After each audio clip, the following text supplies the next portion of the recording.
Student, हम लोग Ohm's law को समझते हैं प्रैक्टिकली। ये प्रैक्टिकली ओम्स लॉ किस पे डिपेंड करता है, चलिए देखते हैं। एक डायग्राम ड्रॉ किया है मैंने, जैसे देखिए ये 6 वोल्ट का मैंने बैटरी लगाया है, एक बल्ब यूज किया है, समझे ना। अच्छा, इस 6 वोल्ट के कारण कुछ करंट पास होगा। मान लेते हैं कि इस कंडक्टर का रेजिस्टेंस कितना है, 2 ओम है, 2 ओम है, समझे ना। अच्छा, अब करंट कितना इसमें पास होना है, तो आई इक्वल टू हम क्या जानते हैं, V equal to I R, हम ओम्स लॉ से जानते हैं। तो I equal to V by R. Okay, तो V कितना है 6 वोल्ट, R कितना है 2, कितना करंट जा रहा है 3 एम्पियर, 3 एम्पियर करंट जा रहा है इसके थ्रू। अच्छा, हमने क्या किया दूसरी टाइम, हमने इसको चेंज कर दिया इस बैटरी को। अब 12 वोल्ट का मैंने बैटरी लगाया, इसको मैंने रिमूव किया इस बैटरी को, 12 वोल्ट का हमने बैटरी उसमें कनेक्ट कर दिया, समझे। तब क्या चेंज हो गया उसमें, तो 12 वोल्ट की बैटरी लगाने से क्या ये रेजिस्टेंस चेंज होगा क्या, बिल्कुल नहीं चेंज होगा, क्योंकि मैंने बल्ब वहीं लगाया है, जो वायर है हमारा वही पहले का वायर ही है, सिर्फ हमने बैटरी को चेंज किया है। तो बैटरी को चेंज किया है मींस क्या किया है मैंने, पोटेंशियल डिफरेंस को इंक्रीज कर दिया है। अब बताइए 12 वोल्ट को मैंने लिया तो अब करंट कितना पास होगा, I dash equal to V dash by R. Okay, R तो वही रह गया ना, कंडक्टर हमने चेंज ही नहीं किया और बल्ब हमने चेंज ही नहीं किया, तो रेजिस्टेंस भी वही रहा, मटेरियल वही तो रेजिस्टेंस भी वही। तो वी डैश की जगह पर हमने क्या लिख देंगे 12 वोल्ट, और आर की जगह पर ये ऐसा ही रह जाएगा 2 ओम, देन 6 एम्पियर, समझे ना? हमने पोटेंशियल डिफरेंस को इंक्रीज किया 6 से 12 वोल्ट, तो क्या इंक्रीज हो गया, करंट 2 टाइम्स इंक्रीज हो गया, समझे। आपको समझ में आया रेजिस्टेंस कब चेंज होगा, रेजिस्टेंस चेंज होगा कब, ये बल्ब को हम निकाल के दूसरा बल्ब लगाए, ये कंडक्टर वायर को हम निकाल के दूसरा वायर लगा दे, तब भी रेजिस्टेंस चेंज होगा।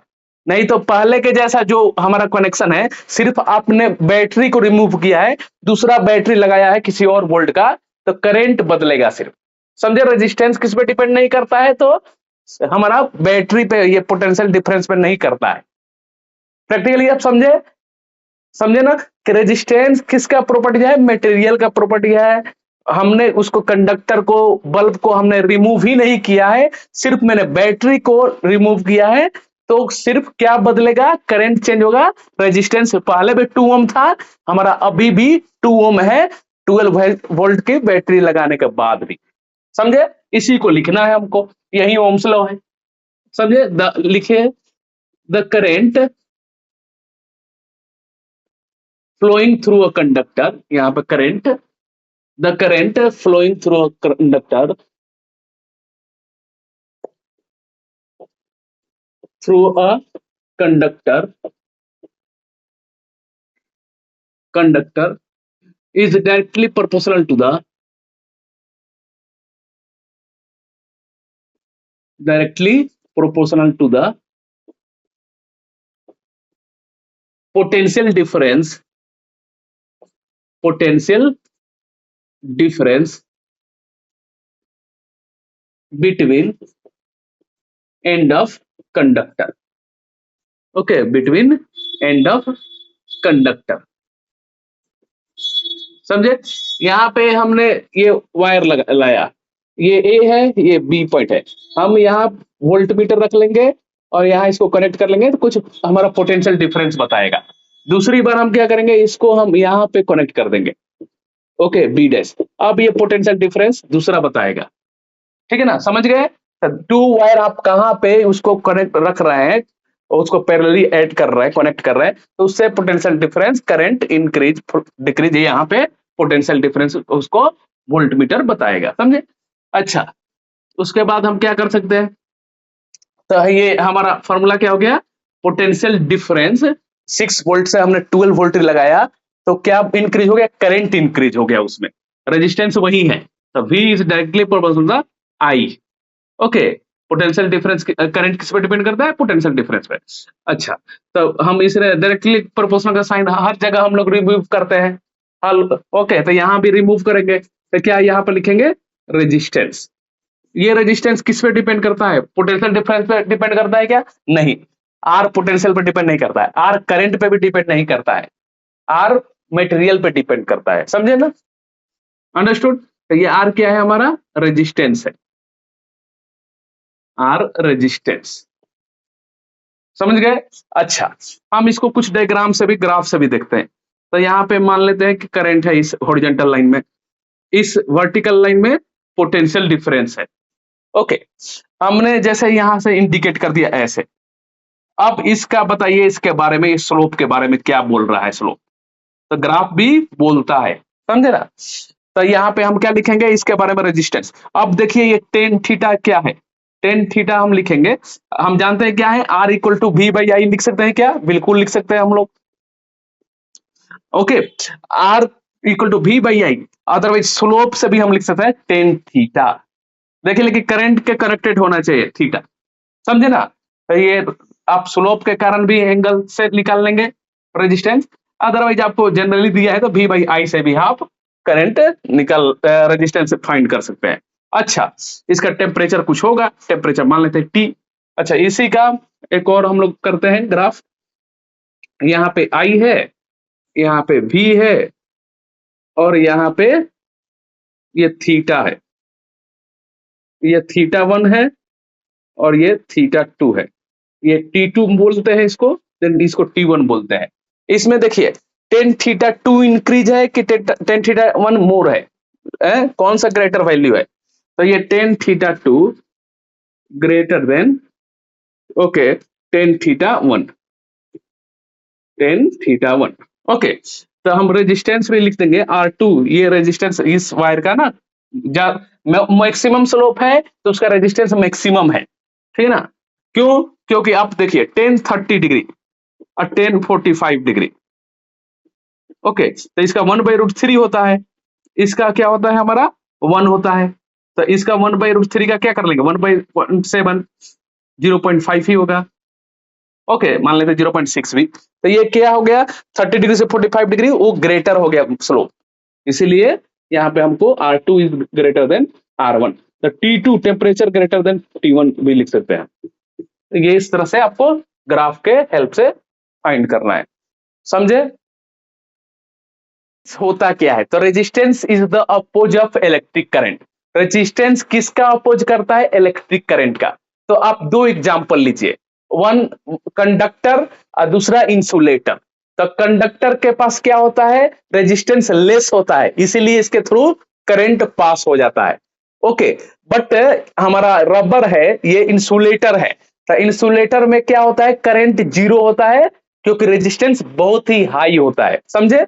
अच्छा, तो ये कंडक्टर से हमारा इंसुलेटर हो गया। लेकिन हमारे इलेक्ट्रॉनिक डिवाइस, जितना आपको इलेक्ट्रॉनिक डिवाइस दिख रहा है ना, मोबाइल, फैन, मेडिकल डिपार्टमेंट में एमआरआई मशीन, जो भी आपको दिख रहा है इलेक्ट्रॉनिक, वो 99% सेमी कंडक्टर यूज होता है। तो सेमी कंडक्टर क्यों यूज होता है? ये आखिर हम क्यों नहीं कंडक्टर चूज करते हैं या इंसुलेटर चूज करते हैं? सेमी कंडक्टर ही क्यों चूज करते हैं? क्योंकि हमको ज्यादा करंट भी नहीं चाहिए, करंट स्लो स्लो पास हो और हीट भी ना हो। तो देखते थे ना पहले चाइनीज सेलफोन बहुत जल्दी हीट हो जाता था, ब्लास्ट भी हो जाता था। ऐसे पेपर में आता था कि कोई बात कर रहा है, कोई गर्ल्स बॉयज बात कर रहे हैं, तो आप मीन्स हीट हो गया और ब्लास्ट हो गए। तो उसके लिए चाइनीज सेलफोन का मटेरियल जो था वो अच्छा यूज नहीं करते थे, ठीक है ना? अगर ये मटेरियल अच्छा रहेगा तो इसमें करंट क्या होगा? जितना भी पास होगा थोड़ा हीट कम होगा, ये इसका मींस लॉन्ग लाइफ ज्यादा रहता है। तो इसीलिए सेमीकंडक्टर यूज किया जाता है कि करंट स्लो स्लो रहे लेकिन लॉन्ग लाइफ उसका मैक्सिमम रहे। तो 99% इलेक्ट्रॉनिक डिवाइस है वो सेमीकंडक्टर यूज किया जाता है। अपना कंट्री है जो ये सेमीकंडक्टर में अच्छा कर रहा है, ठीक है ना? तो हर कंट्री अभी फोकस कर रहा है सेमीकंडक्टर पे, समझे? क्योंकि सेमीकंडक्टर का यूज मैक्सिमम है, जो भी आप इलेक्ट्रॉनिक देख रहे हो सब सेमीकंडक्टर ही है। क्लियर? तो सेमीकंडक्टर में क्या होता है? करंट भी मीडियम में रहेगा और रेजिस्टेंस भी मीडियम में रहेगा। ओके, तो ऐसे करंट भी ज्यादा पास नहीं होगा लेकिन स्लो स्लो पास होते रहेगा।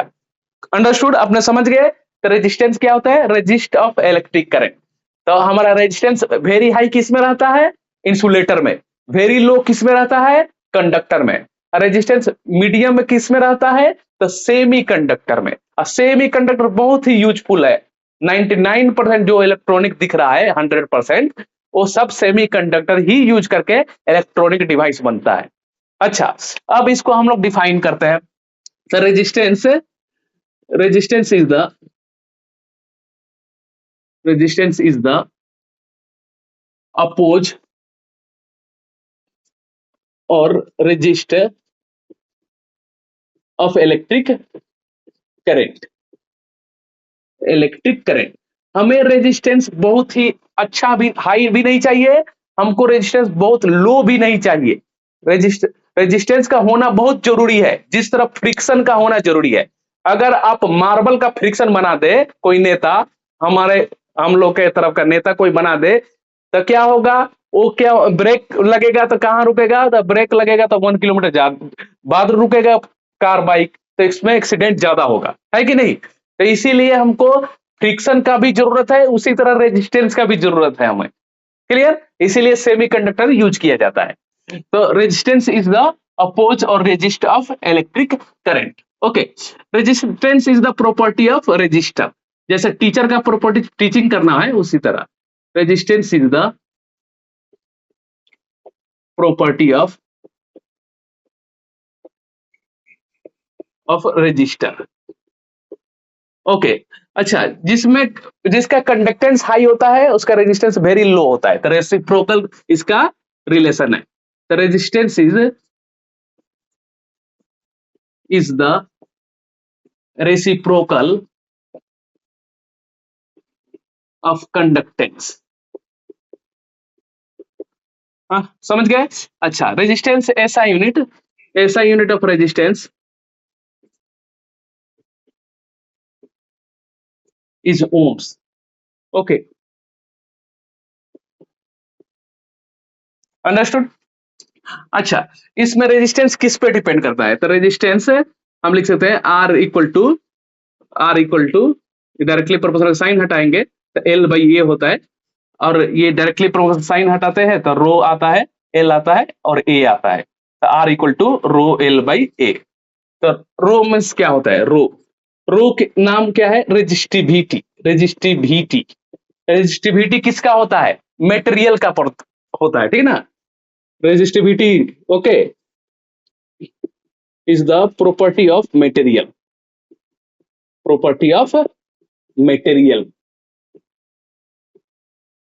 तो हमारा रेजिस्टिविटी किसका प्रॉपर्टी होता है, मेटेरियल का।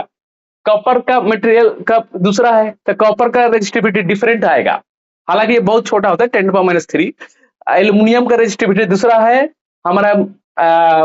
जो भी आपको दिख रहा है, सिल्वर का रेजिस्टिविटी डिफरेंट है, तो हम ऐसे लिख सकते हैं डिफरेंट मटेरियल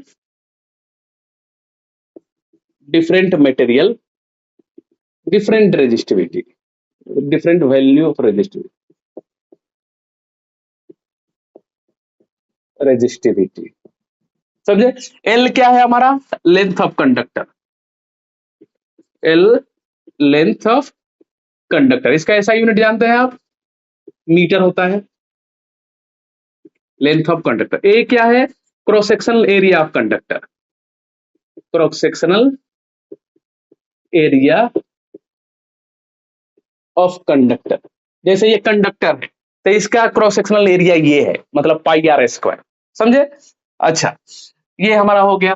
तो इसके बाद हम लिख ले सकते हैं रेजिस्टेंस की प्रॉपर्टीज। ये क्या है हमारा, रेजिस्टेंस किस पे डिपेंड करता है, इसको लिख सकते हैं। तो रेजिस्टेंस यहीं पे मालूम चल गया आपको, resistance depends on length, resistance depends on cross sectional area of conductor, resistance depends on material, and resistance depends on temperature. Okay, तो ये सभी पे डिपेंड करता है। तो इसको नेक्स्ट हम लोग करते हैं।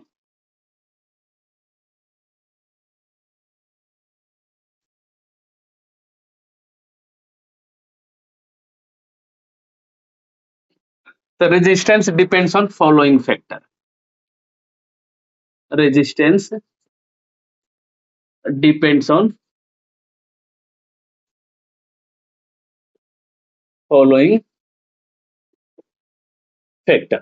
तो फर्स्ट में क्या लिख देंगे हम, पहले फॉर्मूला से लिखते हैं R equal to rho L by A. Okay, तो रेजिस्टेंस पहला पॉइंट किस क्या है, किस पे डिपेंड करता है, तो लेंथ पे डिपेंड करता है। Depends on length of conductor, depends on length of conductor. दूसरा, resistance depends on cross sectional area of conductor, cross sectional area of conductor. Third point, resistance depends on resistivity, means material, that depends on, resistance depends on material। Okay, कौन सा material आप use कर रहे हैं? Copper use कर रहे हैं, aluminium use कर रहे हैं, सिल्वर यूज कर रहे हैं। तो हर चीज का आप जाते होंगे तो दुकान में बोलते होंगे ना कि कॉपर का वायर दीजिए, एल्यूमिनियम का दीजिए। हम लोग तो गरीब हैं तो सिल्वर का एफोर्ड नहीं कर सकते हैं, लेकिन सिल्वर बहुत ही बेस्ट कंडक्टर होता है। Okay, fourth point, resistance depends on temperature, depends on temperature, depends on temperature. अच्छा, रेजिस्टेंस डिपेंड्स ऑन टेम्परेचर, ये रिश्ता क्या कहलाता है, इसको भी हम लोग देख लेते हैं यहाँ पे। तो R equal to rho naught 1 plus alpha delta ये T। तो रो क्या है यहाँ पे, ठीक ना, रो फाइनल रेजिस्टिविटी है, फाइनल रेजिस्टिविटी है। रो नट क्या है, इनिशियल रेजिस्टिविटी है, जो इनिशियल आपका रेजिस्टिविटी है उसको हीट किए होंगे ना, एक वायर ले लीजिए आप, उसको हीट करेंगे, समझे, तो उसको फाइनल रेजिस्टिविटी कुछ और मिल जाएगा आफ्टर हीटिंग। तो रो नट क्या है, इनिशियल रेजिस्टिविटी है। ओके, एंड हमारा अल्फा क्या है, कोफिशिएंट ऑफ टेम्परेचर है, ये बहुत ही स्मॉल वैल्यू होता है, coefficient of temperature. Delta T क्या है, चेंज इन टेम्परेचर है, यहाँ चेंज इन टेम्परेचर। अच्छा, रेजिस्टिविटी डिपेंड करता है टेम्परेचर पे, मीन्स उसको हीट करेंगे तो कम ज्यादा होगा। तो इसी तरह जब ये डिपेंड करता है तो आर भी फाइनल डिपेंड कर रहा है, तो R equal to R naught bracket 1 plus alpha delta T. यहाँ पे भी वैसा ही है कहानी। तो ये आर क्या है, फाइनल रेजिस्टेंस, आर नट क्या है, इनिशियल रेजिस्टेंस, डेल्टा टी क्या है, चेंज इन टेम्परेचर, अल्फा क्या है, coefficient of temperature, coefficient of temperature. Okay, resistivity यहाँ पे लिखिए, resistivity, resistance, okay, coefficient of resistivity and resistance. Next यहाँ पे क्या करते हैं हम लोग, अल्फा, अल्फा पॉजिटिव किसका होता है, alpha positive value for conductor. यहाँ पे अल्फा पॉजिटिव वैल्यू किसका होता है, कंडक्टर का।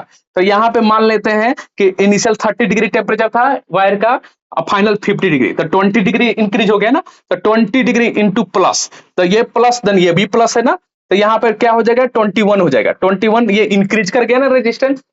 तो यहाँ पे अल्फा क्या होता है, पॉजिटिव वैल्यू। अगर हमारा कंडक्टर के लिए आप टेम्परेचर इंक्रीज कर रहे हैं तो रेजिस्टेंस भी इंक्रीज होगा, रेजिस्टिविटी मींस इंक्रीज होगा। बट सेमी कंडक्टर का इसका उल्टा है, तो alpha negative for semi conductor, for semi conductor, ठीक है, सेमी कंडक्टर। आप यहाँ पे निगेटिव सब्स्टिट्यूट कीजिए तो क्या हो जाएगा, ये डिक्रीज हो जाएगा, ये डिक्रीज हो जाएगा। टेम्परेचर आप इंक्रीज करेंगे तो रेजिस्टिविटी डिक्रीज हो जाएगा, समझे, ये डिक्रीज हो जाएगा, मतलब रेजिस्टेंस भी डिक्रीज हो जाएगा, समझे। तो ये कंडक्टर है जो एल्युमिनियम का वायर है, आप पहले 30 डिग्री सेल्सियस था टेम्परेचर, फाइनली 80 डिग्री हो गया, तो इसका रेजिस्टेंस इंक्रीज कर गया, कंडक्टर है तो। सेमी कंडक्टर है तो रेजिस्टेंस डिक्रीज हो गया, उसमें से करंट ज्यादा पास होगा, मैक्सिमम पास होगा, है कि नहीं। तो यहाँ पे हम लिख देंगे ये रेजिस्टेंस इंक्रीज हो रहा है तो करंट यहाँ पे डिक्रीज हो रहा है, लेकिन यहाँ पे करंट इंक्रीज हो जाएगा। Understood everyone? समझ में आया तो कमेंट में लिखकर बताइए।